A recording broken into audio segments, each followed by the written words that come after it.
Hola, ¿cómo están amigos de YouTube? Bienvenidos al primer video de este canal.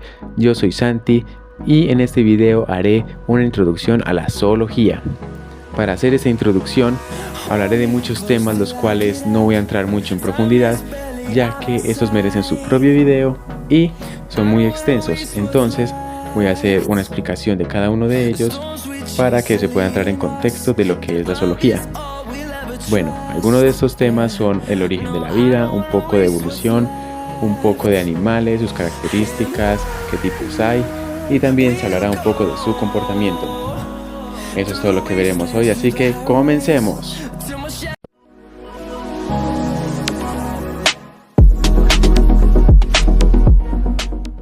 ¿Qué es la zoología? La zoología es el estudio de los animales. Bien, eso lo sabe casi todo el mundo, pero ¿de dónde sale esta disciplina? Bien, en las ciencias naturales existen muchas disciplinas que estudian los fenómenos y procesos de la naturaleza, incluyendo tanto los seres vivos como el entorno físico. En las ciencias naturales se busca entender cómo funciona el mundo natural, abarcando áreas como la física, la química, la biología y la geología. Entre estas áreas está la biología, que ya la mencioné, que es la rama de las ciencias naturales que se enfoca en el estudio de los seres vivos, su estructura, su función, desarrollo, evolución y relaciones con el ambiente. La biología abarca también campos como la genética, la ecología y la microbiología y también la zoología, que es la rama de la biología que vamos a estudiar hoy, que como he dicho es el estudio de los animales y también investiga su anatomía, su comportamiento, su clasificación, distribución y evolución, así como la interacción que tiene con el ambiente.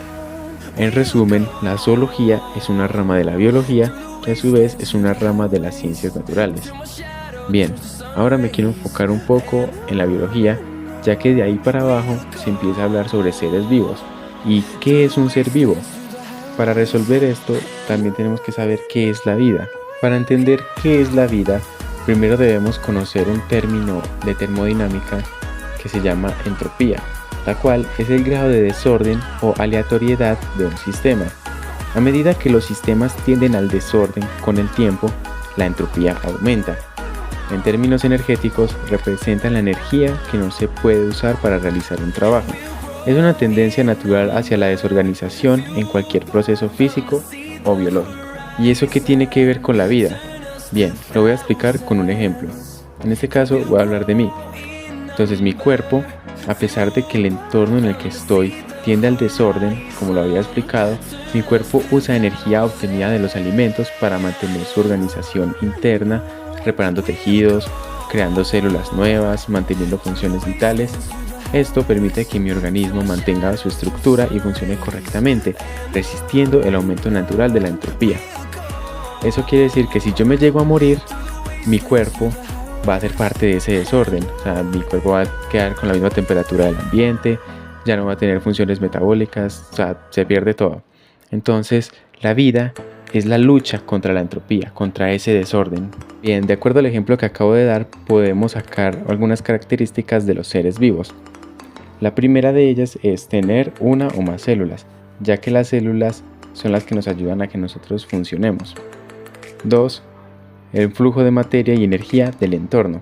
Así como lo había explicado con la entropía, nosotros consumimos y también desechamos, y esos desechos también se forman parte de la entropía, haciendo que aumente ese desorden, pero igual nosotros nos mantenemos estables.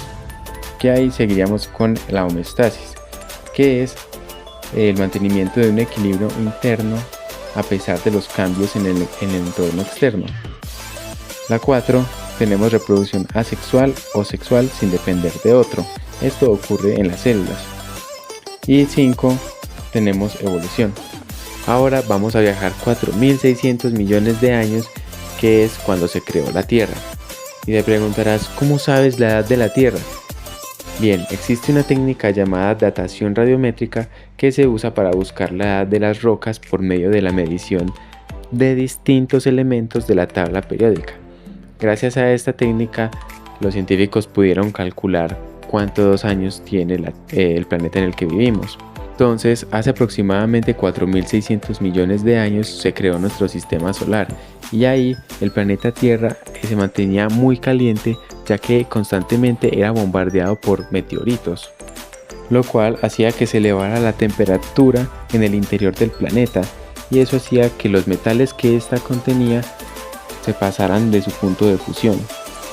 Al calentarse la Tierra, el vulcanismo provocó que el hidrógeno y el oxígeno se liberaran de algunos minerales y se asociaran en forma de vapor de agua.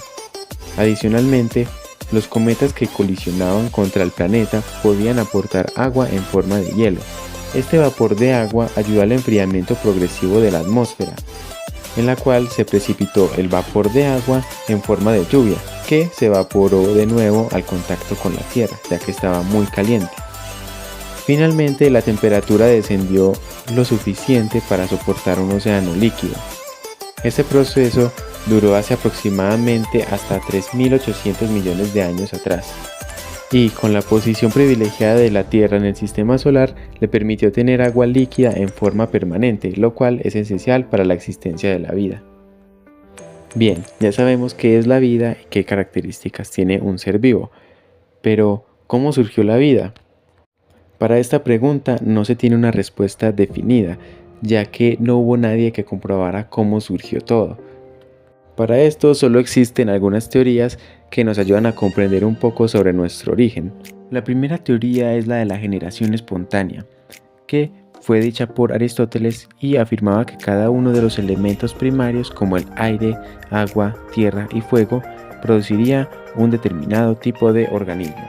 Fue de origen extraterrestre, es decir, que de un meteorito que estaba en el espacio contenía bacterias, las cuales cayeron al mar y dieron origen a organismos unicelulares. Pero esta teoría no es del todo viable, ya que es muy difícil que un ser vivo logre sobrevivir a las condiciones del espacio. Y otra teoría es la de la evolución prebiótica, que dice que con los elementos primordiales de la Tierra, que inicialmente eran simples e inorgánicos, como el agua, el metano, el amoníaco y el hidrógeno, los cuales provenían de numerosas erupciones volcánicas, se mezclaban con la radiación ultravioleta solar, las descargas eléctricas de las constantes tormentas y posiblemente los impactos de meteoritos, aportaron una gran cantidad de energía que provocó que estas moléculas inorgánicas sencillas se asociaran a moléculas orgánicas simples, como los aminoácidos, los azúcares y los ácidos grasos. Una de las primeras formas de vida eran organismos unicelulares, heterótrofos, y fermentaban anaeróbicamente los compuestos que todavía nadaban en el caldo primigenio, dado que no había presencia de oxígeno aún. Luego hubo presiones de selección natural, las cuales hizo que esas bacterias, esos organismos unicelulares, pasaran a ser organismos fotosintéticos, tuvieran respiración aerobia, todo por las presiones de selección natural que hubo en el entorno, lo cual hizo que hubieran cambios en el tiempo pues aproximadamente 1800 millones de años después de que apareció el primer organismo unicelular, apareció la primera célula eucariota. Y te preguntarás, Santi, ¿cómo es posible que haya aparecido una célula eucariota si antes todas eran organismos unicelulares que eran como bacterias? Y las bacterias eran células procariotas, que procariotas significa antes del núcleo, es decir, no tenían núcleo ni organelas. Pues existe una teoría que se llama la teoría de la endosimbiosis, que significa la unión de varias bacterias que formaron las primeras eucarias. Pero esto no significa que una bacteria quiso entrar dentro de otra y simplemente quiso tener la función de alguna organela. No, lo que pasó fue que una bacteria que quería fagocitarse a otra, es decir, comérsela, y no pudo, pues la bacteria que quedó adentro empezó a tener un tipo de función que beneficiaba también a la bacteria grande. Entonces, como ya se ayudaban entre ellas, empezó a haber una relación y empezaron a juntarse más y más y más hasta que con el tiempo empezaron a formarse las primeras eucarias. Esa es una explicación de cómo es la endosimbiosis. Después de la aparición de la primera célula eucariota, la vida comenzó a diversificarse de manera significativa. Estas células complejas formaron organismos unicelulares y luego multicelulares. Hace unos 1200 millones de años surgieron las primeras formas de vida multicelulares como algas y posteriormente, durante la explosión cámbrica hace unos 540 millones de años, apareció una gran variedad de organismos complejos, incluidos los primeros animales. Con el tiempo, las plantas colonizaron la Tierra hace unos 470 millones de años, seguidas por los animales terrestres como los insectos y anfibios. Hace 300 millones de años surgieron los primeros reptiles y mucho más tarde los mamíferos hace unos 200 millones de años. Eso fue un resumen muy básico de todo lo que pasó porque más allá había demasiada información, pero ahora vamos a seguir al siguiente tema, que es la evolución. Para empezar hablaremos sobre Charles Darwin, quien fue un naturalista británico que propuso la teoría de la evolución biológica por selección natural. Darwin definió la evolución como descendencia con modificación, la idea de que las especies cambian a lo largo del tiempo y dan origen a nuevas especies y comparten un ancestro común. En resumen, la evolución es el cambio en el tiempo de las poblaciones por presiones de selección natural, las cuales ocurren cuando el entorno impone desafíos a los organismos como la competencia por alimentos, la predación, las enfermedades o cambios climáticos. Aquellos organismos con características que les permiten sobrevivir y reproducirse en esas condiciones tendrán más descendencia, transmitiendo sus genes a futuras generaciones, y con el tiempo las especies se adaptarán mejor a su entorno gracias a esas presiones. Un ejemplo puede ser si en una zona escasean alimentos, los animales con mejores habilidades para conseguir esa comida sobrevivirán y heredarán esas habilidades a sus descendientes. Bien, hasta este punto del video ya he hablado sobre qué es la zoología, qué es un ser vivo, un poco del origen de la vida y un poco sobre evolución. Ahora voy a hablar un poco más sobre los animales. Los animales somos seres vivos que, a diferencia de los demás, tenemos unas características únicas que nos hacen ser animales. La primera característica es que nosotros tenemos células eucariontes, es decir, células con verdadero núcleo y organelas. La segunda es que somos heterótrofos, es decir, que obtenemos la glucosa de otros seres vivos. La tercera es que nosotros somos multicelulares y pluricelulares. ¿Y qué quiere decir eso?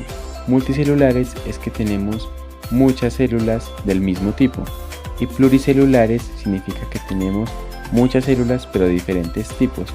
Entonces, si uno es pluricelular, por lógica también tiene que ser multicelular porque tiene muchas células. La cuarta característica es que tenemos movimiento en alguna etapa de nuestra vida. La quinta es que respondemos a estímulos externos de forma rápida. La sexta es que principalmente tenemos reproducción sexual, y la séptima es que no tenemos pared celular, solo membrana. Un dato muy importante es que el reino animal se llama metazoa. Ahora bien, en la siguiente imagen está representada una lista de 10 tipos de animales que son los más simples que se pueden estudiar para empezar a ver zoología. En el primero tenemos a los animales que se dividen en los que tienen tejidos y los que no tienen tejidos. Los que no tienen tejidos son la forma más simple de vida, que serían los polífera, que en este caso son esponjas. Este grupo de animales es el más basal, es decir, más viejo en el árbol filogenético. Este grupo de animales son los que tienen tejidos. Estos se dividen en los de simetría radial y simetría bilateral. Los de simetría radial son aquellos que tienen un plano de corte donde se puede tener varias mitades iguales. También son los que tienen una parte dorsal y ventral, es decir, una parte superior e inferior, arriba y abajo. También tienen dos capas de tejido embrionario, el ectodermo y el endodermo. Los ejemplos que salen aquí son las medusas, corales y anémonas. Luego están los de simetría bilateral, que son aquellos que con un plano de corte solo se puede obtener dos mitades iguales. Estos solo tienen 4 partes, la dorsal, ventral, anterior y posterior. También solo tienen 3 capas de tejido embrionario, el ectodermo, el mesodermo y el endodermo. Hay animales en los que el mesodermo puede haber una cavidad corporal. Si no la tiene, se considera como un animal acelomado. Y si las desarrolla, puede ser pseudocelomado, es decir, que la cavidad corporal se desarrolla entre el mesodermo y el endodermo, y está el eucelomado, es decir, verdadero mesodermo, que significa que la cavidad corporal se desarrolla solo en el mesodermo. La característica de los de simetría bilateral es que en el desarrollo embrionario puede ser o protostomo o deuterostomo. Los deuterostomos son aquellos que en el desarrollo embrionario, en la etapa de la gástrula, en el blastoporo se empieza a formar el ano. Algunos de estos son estrellas de mar, erizos de mar, vertebrados. Por ejemplo, nosotros también somos deuterostomos. Y los protostomos son aquellos que durante el desarrollo embrionario, en la etapa de la gástrula, en el blastoporo se empieza a formar la boca. De los protostomos se pueden hacer otra subdivisión que serían los ecdysozoos y lofocotrocozoos. Los ecdysozoos son aquellos que mudan la capa externa o cutícula externa por un proceso que se llama ecdisis. Algunos de estos son gusanos redondos, insectos, arácnidos, crustáceos. Y por último están los fotrococozoos, que son animales protostomos que tienen lofóforos, los cuales son órganos con forma de anillo o herradura que rodea la boca y está adornado con tentáculos ciliados que los ayudan a conseguir alimento. Unos de ellos son los gusanos planos, gusanos segmentados, almejas, caracoles y octópodos. Estos 10 grupos de animales son los más básicos para empezar a aprender zoología. Si se quisiera empezar a aprender desde un punto más profundo, se empezarían con los 34 grupos de animales que existen. Y seguramente existen aún más, pero no se entra más a profundidad, y menos en este video. Voy a hablar del último punto, que es la etología, es decir, el estudio del comportamiento de los animales. Esta disciplina, que se enfoca en estudiar el comportamiento de los animales, no solo describiéndolos, sino también explicando sus causas, su desarrollo, su origen evolutivo y su función adaptativa, se interesa cómo los animales interactúan con su ambiente, otros individuos de su misma especie y otras especies. A diferencia de otras ramas del comportamiento animal, la etología se centra en la observación de los animales en su entorno natural, lo que permite una visión más completa y auténtica de sus hábitos y patrones conductuales. Existen varios tipos de comportamientos, como los innatos, que son aquellos con los que los animales nacen, o sea, no requieren de aprendizaje y se desencadenan automáticamente por estímulos específicos. Estos comportamientos están programados genéticamente y son típicos de cada especie. Los comportamientos aprendidos son adquiridos a través de la experiencia y el entorno. Los animales adaptan sus acciones según lo que han experimentado o aprendido de otros individuos. Y están los patrones de acción fijos, que son secuencias de comportamiento innato que, una vez desencadenadas por un estímulo, se llevan a cabo de manera completa sin interrupciones. Unos factores que influyen en el comportamiento animal son la genética, el ambiente y las interacciones sociales. Y algunos comportamientos claves en la vida animal son el forrajeo, que es el comportamiento relacionado con la búsqueda y obtención de alimentos. Está la reproducción, que involucra comportamientos complejos para atraer parejas, competir con rivales y asegurar éxito reproductivo. Está el cuidado parental, que muchos animales intervienen tiempo y recursos en el cuidado de sus crías para asegurar su supervivencia. Este comportamiento varía entre especies. Está la territorialidad y agresión, que muchos animales defienden áreas específicas que contienen recursos como alimento o parejas reproductivas. La agresión es una forma de mantener el control sobre estos territorios. Y está la comunicación, que los animales se comunican a través de señales visuales, sonoras, químicas y táctiles para transmitir información importante, como la ubicación de recursos o el estado emocional. Bueno, amigos y amigas, hasta aquí voy a dejar esta pequeña introducción a la zoología. Espero que les haya gustado. Ya saben que si tienen alguna duda me la pueden dejar en los comentarios. Si notaron algún error me lo pueden hacer saber también. Pueden compartirlo, pueden darle like. Y ya eso es todo por hoy. Por favor, suscríbanse para más contenido. Adiós.